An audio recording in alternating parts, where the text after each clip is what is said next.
नमस्कार, आप देख रहे हैं द न्यूज रूम 24 आवाज और मैं हूं पवन शर्मा। शिक्षा के क्षेत्र को सरकार और मजबूत करने, नई राष्ट्रीय शिक्षा नीति को लागू करने के दावे तो बड़े करती है, लेकिन दूर दराज के इलाकों में, अगर हम बात करें ग्रामीण इलाकों में, पहाड़ी इलाकों में, वहां पर शिक्षा का स्तर अभी उस कदर नहीं उठ पाया जितना उठ पाना चाहिए था। तमाम स्कूलों के भीतर अभी भी स्थिति वही है, अगर टीचर 40 हैं तो स्टूडेंट वहां पर 10 या 12 हैं। किसी जगह पर टीचर 1 है और स्टूडेंट 20 हैं। आखिर वजह क्या है? और इन्हीं चीजों को दूर करने के लिए जिला पुंछ के सुरनकोट के रहने वाले एजाज मुगल, जो कि एक पत्रकार भी हैं, सोशल एक्टिविस्ट भी हैं, आरटीआई एक्स भी हैं, और साथ ही उन्होंने अवेक इंडिया एक अपनी ऑर्गेनाइजेशन बनाई है, जिसके तहत वो शिक्षा विभाग के बड़े बड़े अधिकारियों तक जाते हैं, शिक्षा मंत्री तक को पत्र लिखते हैं कि इन इलाकों में जहां पर लोगों को खास जरूरत है शिक्षा की, उन बच्चों को वहां की स्थिति को सुधारा जाए। तो हमारे स्टूडियो में आज एजाज मुगल खुद आए हैं। एजाज साहब, आपका बहुत बहुत धन्यवाद कि आपने हमें समय दिया। आपका बहुत बहुत धन्यवाद सर। एजाज साहब, आखिर क्या जरूरत पड़ी कि आपने ये बीड़ा उठाया और कितने समय से? पवन जी, बहुत बहुत शुक्रिया। सबसे पहले आपने इस मुद्दे के ऊपर मुझे बुलाया और बात करने के लिए यहाँ पे मौका दिया। आपने जैसे खुद कहा कि एजुकेशन जो है वो उसके ऊपर जो है हमारी कई नीतियाँ बन रही हैं, कई पॉलिसीज़ बनी हैं ताकि हमारा जो एजुकेशन सिस्टम है वो बेहतर हो सके। लेकिन डाउन टू द लाइन कहीं ना कहीं हमें ये लगता है कि कुछ कमियाँ अभी भी हैं, बहुत सी कमियां हैं। इंफ्रास्ट्रक्चर की बात करें, वहाँ कमियां हैं। कहीं हो सकता है कि हमें स्टाफ की कहीं पर जो है वो कमी भी है, कहीं पॉलिसी की इम्प्लीमेंटेशन में कमी भी है। बहुत सारी ऐसी कमियां हैं जो आहिस्ता आहिस्ता दूरी हो सकती हैं या हो भी जाएंगी या उन पर बात हो भी सकती है। लेकिन अभी जो फिलहाल जिस मुद्दे पर मैं मुसलसल जो है वो लिख रहा हूँ या बोल रहा हूँ या बात कर रहा हूँ या मैं जितने भी अधिकारियों तक पहुँच रहा हूँ, वो एक ही मुद्दा है। वो ये है कि कम से कम ये जो टीचर्स जो है तैनात हैं, पोस्टेड हैं, वो अपने अपने जो है वो स्कूलों में जाएं। यानी आपकी पोस्टिंग जिस स्कूल में है आप उसी स्कूल में जाएं। अब हो क्या रहा है? हो ये रहा है कि ऐसा नहीं है कि मैं सभी टीचर्स को टारगेट कर रहा हूँ, यानी मैं बोल रहा हूँ कि एजुकेशन सिस्टम में कोई टीचर जो है वो स्कूल नहीं जा रहा है या सब कुछ खराब है। ऐसा नहीं है। 80 से 85% जो है वो टीचर जो है वो स्कूल जाता है और बड़ी ईमानदारी के साथ, ध्यानदारी के साथ, अपनी पूरी जो है वो अच्छी नीयत के साथ स्कूलों में जा रहा है, पढ़ा रहा है। 2 घंटे 3 घंटे चल के, पैदल भी, गाड़ियों से स्कूल में पहुंचाता है, बच्चों को पढ़ाता है। जो 10 से 15% दो जो वो स्कूल नहीं जाता है, अब क्या है, पहले ये था कि पहले वो बिल्कुल नहीं जाते थे तो बाद में अराइवल पे अटेंडेंस लगा देते थे। लेकिन आज जब से बायोमेट्रिक हुआ है तो थोड़ा सा जो है वो टीचर जा रहा है तो वो अब उनका हल निकाल रहे हैं। तो उसकी वजह से जो 85% है वो डिमोरलाइज हो रहा है। वो अब कई ऐसे स्कूल हैं जहाँ पे 2 ही टीचर हैं। एक टीचर डिप्लाई हो गया, किसी ZDO ऑफिस में बैठा है, CO ऑफिस में बैठा है, DC ऑफिस में बैठा हुआ है, डायरेक्टर ऑफिस में बैठे हुए हैं, स्मगरा के ऑफिस में बैठे हैं, किसी हॉस्टल में बैठे हुए हैं, गुजर हॉस्टल में है, बकरवाल हॉस्टल में है, सोशल वेलफेयर डिपार्टमेंट में। यानी कोई भी डिपार्टमेंट लो, कोई ना कोई टीचर आपको कहीं ना कहीं अटैचमेंट डिप्लॉयमेंट पे बैठेगा। इवन पटवार खाने में कहीं बैठे हुए हैं। अच्छा, स्कूल में नहीं है, वो कहीं और चले गए हैं। अगर स्कूल में 2 टीचर हैं, एक टीचर डिप्लाई है, दूसरा उसको कैजुअल पे भी जाना है, उसको छुट्टी भी जाना है, मेडिकल लीव हो सकती है, कोई प्रॉब्लम हो सकती है, तो वो क्या करेगा? स्कूल को बंद करेगा, 2 या 4 दिन के लिए उसको छुट्टी जाना, वो जाएगा और बच्चे जो है वो बेचारे जो है वो बैठे हैं इंतजार में, स्कूल बंद है, उनको छुट्टी कर दी। अब इसको मैंने जब शुरू किया और मुझे लगा कि शुरुआती दौर पर मैंने 1-2 DC ऑफिस में देखा कि कुछ लोग पिछले 7 साल से किसी जो है वो एक ही दफ्तर में बैठे हुए हैं, अटैचमेंट पे हैं और वो जा ही नहीं रहे।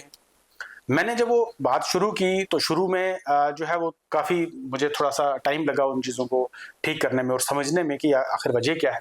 फिर मैंने जो है उसको हायर अथॉरिटीज़ को बार बार लिखा और उसका नतीजा ये हुआ कि बहुत हद तक जो है वो डिप्लॉयमेंट खत्म हो गई। अटैचमेंट जो है वो एक ऑर्डर भी निकला था पीछे। हाँ, आलोक कुमार थे वो मैंने खबर भी चलाई थी, खबर उस पर की थी बाज़ाब्ता तौर पर। हाँ।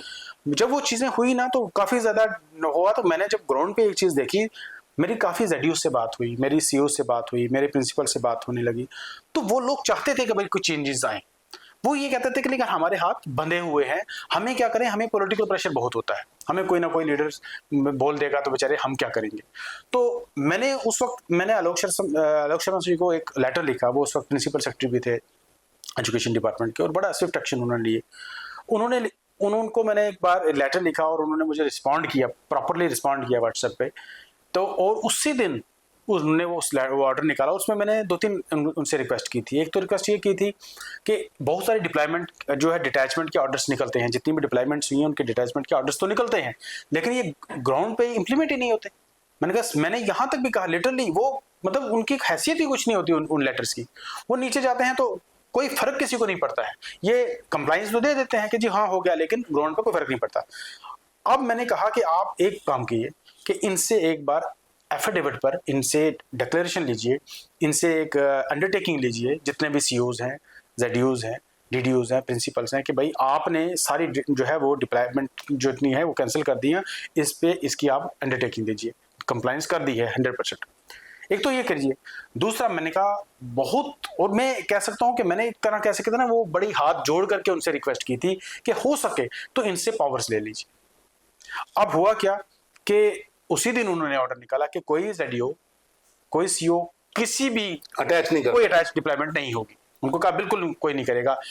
रेशनलाइजेशन की पावर जो है वो प्रिंसिपल से लेकर के उन्होंने कहा जी जॉइंट डायरेक्टर करेगा with the prior permission from the director school. अब नीचे से सिस्टम हुआ। अब कम से कम ये होने लगा कि अब सीईओज वो ऑर्डर निकाल के या जेडीओज ऑर्डर्स निकाल करके जो है वो डिप्लॉयमेंट नहीं करने लगे। अब उन्होंने क्या करना शुरू कर दिया, उन्होंने कहा कि अब वर्बल हो जाएगा, यानी अब जबानी होने लगा। अब जबानी भी वो जबानी नहीं है। होता क्या है कि वो एक स्कूल से एक टीचर को दूसरे स्कूल में भेजते हैं तो वो कहते हैं यार on the verbal direction of CEO, तो लेकिन वो अराइवल पे लिखा जाता है। तो जहां वो जाता है तो वहां पे लिखा है on the verbal direction of the CEO, ठीक है ना, he is being joined here. अब लेकिन वो आप चाहे उसको वर्बल बोले, लेकिन अराइवल पर वो बाज़ाब्ता जो है वो लिखा जाता है। तो यानी एक हल वो निकालना शुरू कर दिया इन्होंने। तो दूसरा उस पे ये हुआ कि जैसे रेशनलाइजेशन है, अब रेशनलाइजेशन में का भी एक जो है अच्छा कॉन्सेप्ट था कि अगर कहीं पर सब्जेक्ट स्पेसिफिक को टीचर की कमी है तो उसको वहां पर लगाया जाए। यहाँ पे जहाँ पे सरप्लस टीचर है उसको उठा करके आप वहां पे लगाएं जहां पर टीचर की कमी है। तो कम से कम एक बैलेंस हो जाएगा, एक पीटीआर जो है वो बैलेंस हो जाएगा। लेकिन उसका वो हुआ नहीं।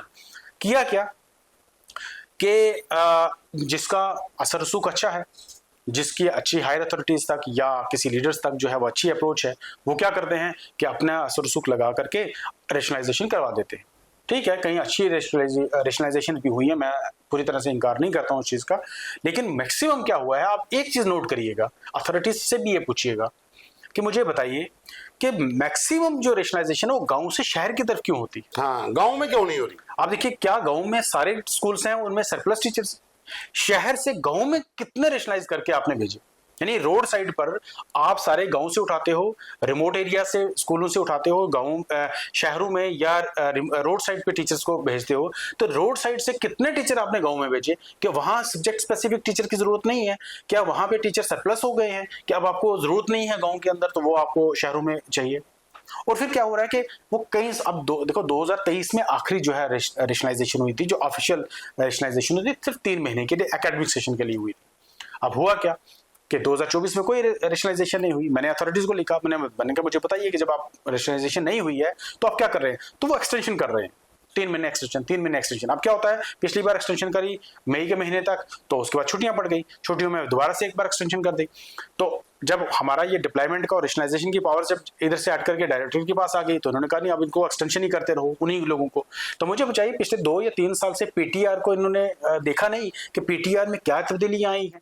क्या पीटीआर जो वही जो है वो पीपल टीचर रेशो रहा? क्या बच्चे कम या ज्यादा हुए या नहीं हुए? कहीं ऐसा तो नहीं है कहीं बच्चों ज्यादा हो गए हैं तो टीचर भी ज्यादा जरूरत हो, कहीं ऐसा तो नहीं कि बच्चे कम हो गए हो टीचर की ज्यादा जरूरत पड़े। लेकिन एजाज साहब, एक चीज और थी इसमें कि गवर्नमेंट चाहती है कि सरकारी स्कूलों में बच्चे पढ़े जी, जी। और उसके लिए बाकायदा एक मुहिम भी शुरू की गई है। तमाम पंचों सरपंचों से कहा गया है, तमाम स्कूल्स जो हैं ग्रामीण इलाकों में, वहाँ के टीचर्स, हेडमास्टर्स जो भी वहाँ ओहदे पर हैं, उनसे कहा गया है कि ज्यादा से ज्यादा एनरोल करिए, बाकायदा बच्चों का वेलकम भी करिए। वो शुरुआत भी हुई थी, बच्चे सरकारी स्कूल में जा रहे हैं, तिलक लगा रहे हैं, फूल डाल रहे हैं, वो कितनी सफल हो पाई, खास करके खितार जोरी पुंछ में। सर मैं खुद खितार जोरी पुंछ की बात करूंगा, आप देखिएगा कि एनरोलमेंट ड्राइव अगर बहुत सक्सेसफुल हुई है तो आपने देखा कि असेंबली में अभी स्कीना इंतुजी ने एक जवाब दिया कि 4300 स्कूल बंद हो गए। तो वजह क्या थी?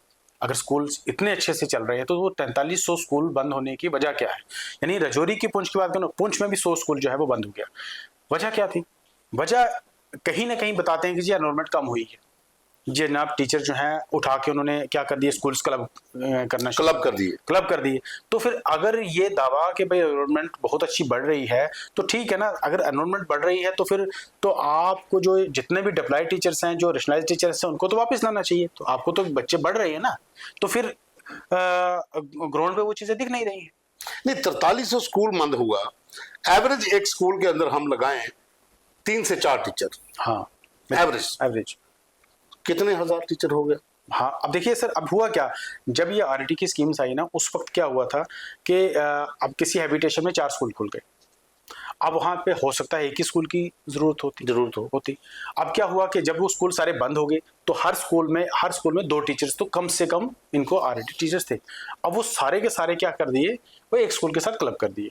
तो उसमें कहीं दूसरे स्कूलों में जहां पर जरूरत थी वहां पर भी भेज दिए। तो लेकिन ये हुआ कि वो स्कूल 4 की स्कूल की जगह एक स्कूल में ही वही 15 से 20 बच्चे ही आपको नजर आएंगे, खासकर जो है वो प्राइमरी स्कूल्स में। तो अब उसको जरूरत ये थी कि ठीक है, आपने 4 स्कूलों को बंद किया, एक स्कूल चलाया, वो एक स्कूल फिर टॉप क्लास का स्कूल होना चाहिए था। यानी उसमें वो तमाम फैसिलिटीज होनी चाहिए थी, वो तमाम सहूलियात होनी चाहिए थी कि कोई भी बच्चा वहां उस गांव से बाहर जो है वो पलायन ना करे, माइग्रेट ना हो, मजबूर ना हो कि वो किसी दूसरे शहर में जाकर के वो बच्चों को पढ़ाए। फिर गांव में अच्छी फैसिलिटी होनी चाहिए थी। आपने एडमिनिस्ट्रेशन को लिखा, एडमिनिस्ट्रेशन के लोगों से भी मिले, डायरेक्टर स्कूल एजुकेशन से भी मिले, प्रिंसिपल सेक्रेटरी को भी लिखा, क्या कभी कोशिश की कि वहां के जीते हुए जो लोग हैं, जैसे अभी इलेक्शन हुई, आपके अगर जोरी पुंछ की ही बात करूं, डिप्टी सीएम वहां से हैं, जावेद राणा मंत्री वहां से हैं, आपके नेशनल कॉन्फ्रेंस के जो सत्ता में हैं लोग, उनके विधायक भी हैं, अपोजिशन के विधायक भी, क्या इन लोगों ने कभी इस तरह का बीड़ा उठाने के लिए कभी इनसे आपने अप्रोच की? मैंने बराह रास्त तो मैं मिला नहीं हूँ, लेकिन मैंने लिखा, सबसे लिखा, और मैंने गुजारिश भी इन लोगों से की है। मैंने बड़ी बार कहा कि आप लोगों का बड़ा अहम रोल है, क्योंकि आप लोगों के पास जो है ये लोग टीचर्स भी आते होंगे, कुछ जो अपनी डिप्लॉयमेंट अटैचमेंट की बात करते होंगे।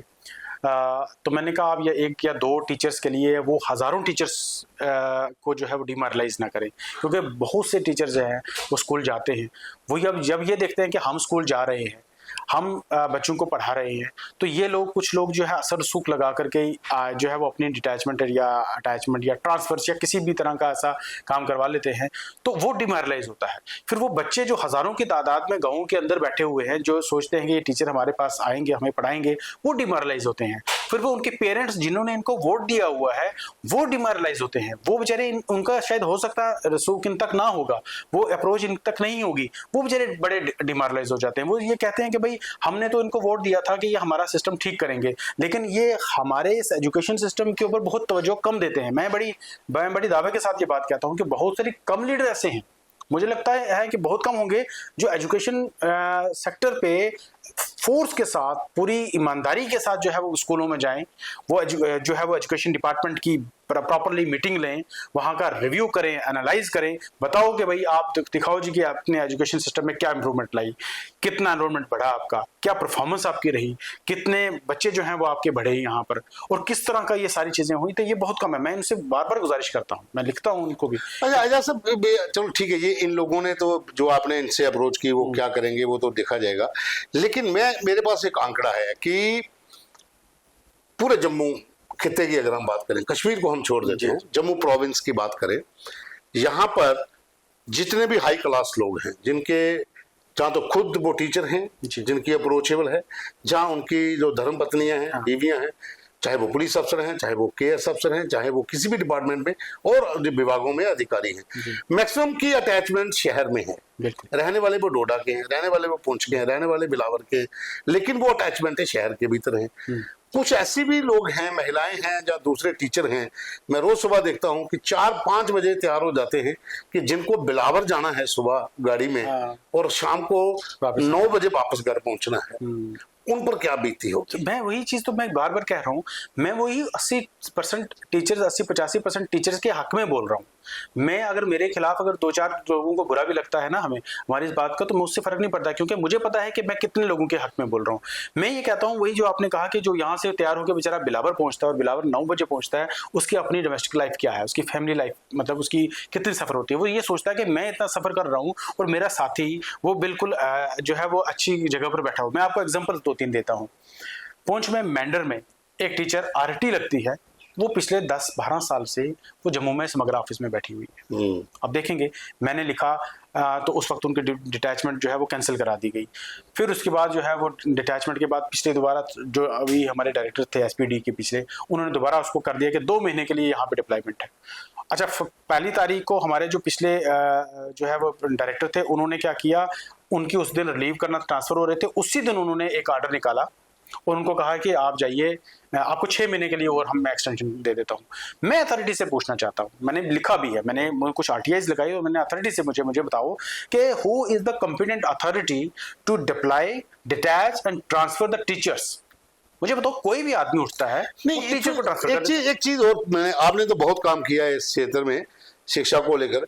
जब कोई आरटी टीचर लगता है, वो जिस गांव का होता है वही होना चाहिए, फर्स्ट प्रायोरिटी उसकी वहां होती है कि उस स्कूल में वो पढ़ाएगा। बिल्कुल। वो पुंछ से जम्मू में कैसे अटैच होगा? सर ये सवाल है ना, यही तो अथॉरिटी से सवाल है। मुझे बताइए सर, एक टीचर आरटी लगता है, आरटी 12th वाला, और दूसरी तरफ ग्रेजुएट या बीएड को प्रेफरेंस नहीं दिया जाता है, सिर्फ उसको इसलिए प्रेफरेंस दिया जाता है कि ये लोकल है, हैबिटेशन या विलेज के बेसिस पर उसको लगाया है क्योंकि ये यहाँ का रहने वाला है। तो ये मुझे बताइए कि और उसको अगर मैं कहता हूं आप एक स्कूल से दूसरे स्कूल की बात, जोन चेंज भी नहीं हो सकता, तो आप बात करते हैं जम्मू में आ गया। मुझे बताइए, तो पूरा का पूरा डिस्ट्रिक्ट चेंज हो गया, तो अब तो ये तो अथॉरिटी से सवाल तो बनता है ना। और बड़ी बात ये है कि एसपीडी अगर चिट्ठी लिखता है, वो सीईओ को लिखता है कॉपी, वो जेडीओ को कॉपी करते हैं, लेकिन वो डायरेक्टर को कॉपी नहीं करते जो कॉम्पिटेंट अथॉरिटी है कि भाई आपकी नोटिस में भी बताओ कि आपका एक टीचर हमने उठा के रखा हुआ है अपने पास, जो पुंछ से उठा करके हमने जम्मू में रखा हुआ है। तो what is the role of director school education now? हाँ, इसमें होना चाहिए, क्योंकि मैंने बात की, मैंने उनसे गुजारिश की, पिछले दिनों भी मैंने कहा आप पहली बात ये है कि आप जितनी भी डिप्लॉयमेंट के इसकी डिटेल लाइए, ठीक है, और आप देखिए कि ये कितनी देर से जो है वो कहाँ पे बैठे हुए। जो नए डायरेक्टर स्कूल एजुकेशन है, इनके मैंने 2 ऑर्डर पीछे पड़े थे, मैंने खबर भी की थी जी। उन्होंने लिखा था कोई भी हमारे डिपार्टमेंट का कोई भी टीचर कहीं से भी हो मेरे ऑफिस में विदाउट प्रेयर परमिशन नहीं आएगा। बिल्कुल, ये तो अच्छा है, एक स्टेप था। दूसरा उन्होंने कहा था कि जो भी लोग जिन जिन इलाकों में अटैच हैं वो अपनी अपनी जगह पे रिपोर्ट करें। बिल्कुल, वो मैं आपको बताऊं कि वही चीजें थी ना, क्योंकि मैंने पिछले 1 महीने से मुसलसल कम से कम 15 लेटर लिखे हैं इसी चीज के ऊपर। मैंने ऊपर कमिश्नर सेक्रेटरीज को भी लिखे, मैंने डायरेक्टर साहब को भी लिखे, कश्मीर डायरेक्टर को भी लिखे। कहीं ना कहीं इम्पैक्ट तो हुआ। हाँ, मैं कहूँ उसका ये एक असर होने लगा कि उन्होंने वो ऑर्डर निकाले। अब देखिए सर, लूप होल क्या निकल रहा है कि अब इन्होंने ऑर्डर्स निकाले कि जितने भी हो रहा है, मैंने उसको बार बार लिखा इनको, मैंने कहा सर वो भी पूछिएगा कि जो वर्बल डायरेक्शंस पे बैठे हुए हैं, आपको वो क्या देंगे, ठीक है जी हमारे यहाँ पे कोई भी नहीं है। मैंने आरटीआईज लगाई, सब मैंने डायरेक्टर ऑफिस में लगाए कि बताइए कितने सीओज जेडी ऑफिस में बैठे हुए हैं। मैंने डाइट में लगाया, सीआरटी में लगाया कि कितनी डाइट्स में लोग टीचर्स बैठे हुए हैं। मैंने डीवीकॉम पे लगाया कश्मीर जम्मू में, मुझे बताइए कि कितने डीसी ऑफिस में जो आपके बताइए वो बैठे हुए हैं। मैंने हॉस्टल्स में लगाई, सोशल वेलफेयर डिपार्टमेंट में लगाई कि कितने पहाड़ी हॉस्टल्स में आपके टीचर हमारे बैठे हुए हैं। फिर मैंने लगाया ट्राइबल में कि बताइए कि गुजर हॉस्टल्स में कितने टीचर्स हो वो आपके यहाँ पर बैठे हुए। मतलब ऑलमोस्ट सभी डिपार्टमेंट्स में मैंने लगाया कि भाई मुझे बताइए कि कितने टीचर्स किस ऑर्डर के तहत कब से जो है वो बैठे हुए हैं। अब मुझे पता है कि यहाँ से जवाब आएंगे और बड़े ही मजेदार जवाब, आप मैं बोलूंगा आप उस पर स्टोरीज करिएगा, मजेदार स्टोरीज होंगी, वो मजे की स्टोरीज होंगी। मैं छोटी सी एग्जांपल देता हूँ, राजौरी डिस्ट्रिक्ट से एक जवाब आता है, तो मुझे डिस्ट्रिक्ट डीसी ऑफिस राजौरी से वो कहते हैं कि हमारे यहाँ पे कोई भी टीचर नहीं है, जो थे वो हमने वापस भेज। उन्होंने कहा है ही नहीं। अब मामला यह है कि अगर वो है ही नहीं है तो इसका मतलब है कम से कम डीसी ऑफिस ने उनको डिसोन कर दिया उन टीचर्स को। अगर आज इंक्वायरी हो जाए कि बताइए ये जो टीचर बैठे हुए हैं, हमारे पास वो लिस्ट है ना, हमें पता है कि वो कौन टीचर्स है, क्या उनकी इंक्वायरी नहीं होनी चाहिए कि ये टीचर्स अगर डीसी ऑफिस में अटैच नहीं है किसी भी ऑर्डर से, अटेंडेंस इनकी यहाँ कैसे हो रही है? ये तो इंक्वायरी का मुद्दा है ना। अगर वो नहीं है, सीईओ ऑफिस भी, मैंने उनसे भी जवाब मांगा, अभी उनकी तरफ से जवाब आया नहीं है, वो क्या जवाब देते हैं तो उसके बाद जो है वो एक बड़ी मजे की कहानी बनेगी। तो लेकिन क्या इन चीजों पे इंक्वायरी नहीं होनी चाहिए? एक टीचर किसी एक स्कूल में, मंजाकोट के एक स्कूल में बैठा है, 4 साल से वो सिर्फ राजौरी में घूम रहा है, क्या इसकी इंक्वायरी नहीं होनी चाहिए कि भाई बताओ आप, वो सिर्फ पहाड़ी हॉस्टल में बस अटेंडेंस लगा के अपने काम कर रहे हैं, वो कभी फंक्शंस में दिखेंगे, कभी प्रोग्राम। अच्छा, एक चीज मैंने और पूछनी थी, एक दो वीडियो वायरल हुए थे कि चुन्नी लेके बंदा अटेंडेंस लगा रहा है, जी जी, कोई बनियान में अटेंडेंस लगा रहा है, बिल्कुल। वो क्या कहानी है? असल में सर पहले क्या होता था कि जब शुरू में अराइवल्स पे अटेंडेंस होती थी तो टीचर्स जाते थे तो अराइवल पे लिखा जाता था, तो कभी कभी ZDO CEOs कोई आ गए तो उस पर देखा, अगर कोई टीचर एब्सेंट है तो उसकी एक्सप्लेनेशन निकल जाती थी या उस पर इंक्वायरी होती थी, आमतौर पर अराइवल होता था। तो उसको थोड़ा सा खत्म करने के लिए बायोमेट्रिक सिस्टम आया, तो बायोमेट्रिक था वो अंगूठे से जो है वो अटेंडेंस लगाते थे, तो उससे भी थोड़ा सा एडवांस में आया। वो कश्मीर के कुछ स्टूडेंट्स थे, उन्होंने फेस ऐप अटेंडेंस बनाया, तो उसमें क्या किया कि आपको फेस पे दिखाना है, अटेंडेंस करनी है, तो आपकी अटेंडेंस हो जाएगी। अब कुछ टीचर्स ने क्या किया, घर से ही वो अटेंडेंस करना शुरू कर दी, यानी वो उठे बनियान के, उनको ये अंदाजा नहीं था कि ये चीज़ें शायद हो सकता है, उन्होंने सोचा सिर्फ यहीं सिस्टम तक ही रहेगी, उनको पता नहीं था कि आगे वो चीज़ें बिल्कुल जो है वो जो है रिकॉर्ड हो जाएंगी। तो उन्होंने चुन्नी लेकर के, पर ये इंटरेस्टिंग था। हाँ, और वो उन्होंने बनियान के साथ किया, तो फिर उसका जो है हल ये निकाला गया। एक तो वो भी था जो लेडीज हाँ, अपनी वाइफ की जगह खुद चुन्नी, ऐसा चुन्नी लेकर के भी वो निकला, बनियान के साथ भी निकला, घर से ही अटेंडेंस करने लगे, वो बैड शर्ट दिखने लगा। अब जो है किया उन्होंने कहा, एक तो वाइड एंगल से किया कि भाई पास से नहीं होगा, खाली फेस नहीं आना चाहिए, आपको पीछे का कुछ बैकग्राउंड भी सामने आना चाहिए, और दूसरा कोऑर्डिनेट्स को जो है वो कर दिया कि आप स्कूल के अंदर होने चाहिए। लेकिन उसमें मैं एक चीज, मैं अथॉरिटीज को मैंने बड़ी बार लिखा, मैं आज आपके जो है वो माध्यम से भी उनसे मैं गुजारिश करना चाहूंगा कि फेस ऐप अटेंडेंस को बिल्कुल मैंडेटरी करें, कि फेस ऐप अटेंडेंस के बगैर आप उनकी सैलरी विड्रॉ न करें। क्योंकि अब क्या होता है कि वो बायोमेट्रिक ही उसका जो है वो आधार होता है कि बायोमेट्रिक पे, अब बायोमेट्रिक में क्या होता है कि कुछ जोन में, किसी जोन में ऐसा है कि जोन का एक ही आईडी होता है, तो वो सारे स्कूल्स में वही चलता है, तो किसी ने स्कूल में की या जोन में की तो वो इतना ट्रेस शायद नहीं होता है। किसी जगह पे ऐसा भी है, और जो आपको पता है कि एक जगह पर ऐसा भी केस आया था कि जहाँ पर जो है वो टीचर ने अपने घर में बायोमेट्रिक रखा हुआ था, तो वो घर से ही वो अटेंडेंस करता था। तो फिर वो बाद में वो केस जो वो मीडिया में आया, इंक्वायरी हुई, तो वो उसको फिर बाद में उन्होंने उसको क्या किया क्या नहीं किया, अभी उसके ऊपर बात ही जो है वो ठप कर दी है। तो ऐसे इंसिडेंट हुए, तो मैंने उनसे तभी पूछा कि ठीक है, अगर आप अटेंडेंस करते हो तो घर से ही किया है किसी ने, अगर वो स्कूल में भी एक बायोमेट्रिक और घर में भी एक अटेंडेंस है, तो मुझे बताइए कि बिना ZDO के, बिना DDO की परमिशन के एक एक्टिवेट कैसे होती है एक बायोमेट्रिक मशीन, वो कैसे एक्टिवेट हो गई? तो इसके ऊपर इंक्वायरी होनी चाहिए, तो वो एडमिनिस्ट्रेशन ने कोई इंक्वायरी इसके ऊपर नहीं की। अच्छा, अभी मैं लास्ट चलता हूं आगे जाकर कि आखिरी सवाल मेरा ये होगा जी, कि राजौरी पुंछ में जहाँ किसी भी कोने में, जम्मू संभाग के, उन बच्चों की लड़ाई कब तक जारी रहेगी जिनको सही शिक्षा नहीं मिल रही? सर मैं कहता हूँ लड़ाई, देखो किसी भी चीज़ के लिए ना स्ट्रगल तो हमेशा, आपको पता है कि ये पार्ट ऑफ लाइफ रहा है। जब तक हम स्ट्रगल नहीं करेंगे, जब तक हम उनकी आवाज़ को बुलंद नहीं करेंगे, जब तक यहाँ के हमारे लीडर्स जो है ना वो बिल्कुल ईमानदारी के साथ, अपनी ध्यानदारी के साथ ये मन नहीं बनाते हैं कि हमने एजुकेशन सिस्टम को ठीक करना है, और जो टीचर उनके साथ खड़े होते हैं उनसे ये नहीं पूछा जाएगा कि भाई आप यहाँ हमारे साथ क्या कर रहे हो, आपको तो स्कूल में होना चाहिए, यानी आप हमारा, मुझे बड़ी दुख की बात, मुझे बड़ा दुख होता है कि टीचर हमारे समाज का सबसे, जो मैं कहता हूँ एक बहुत ही एक डिग्निफाइड, सम्मानित पेशा है ना, सम्मानित पेशा है।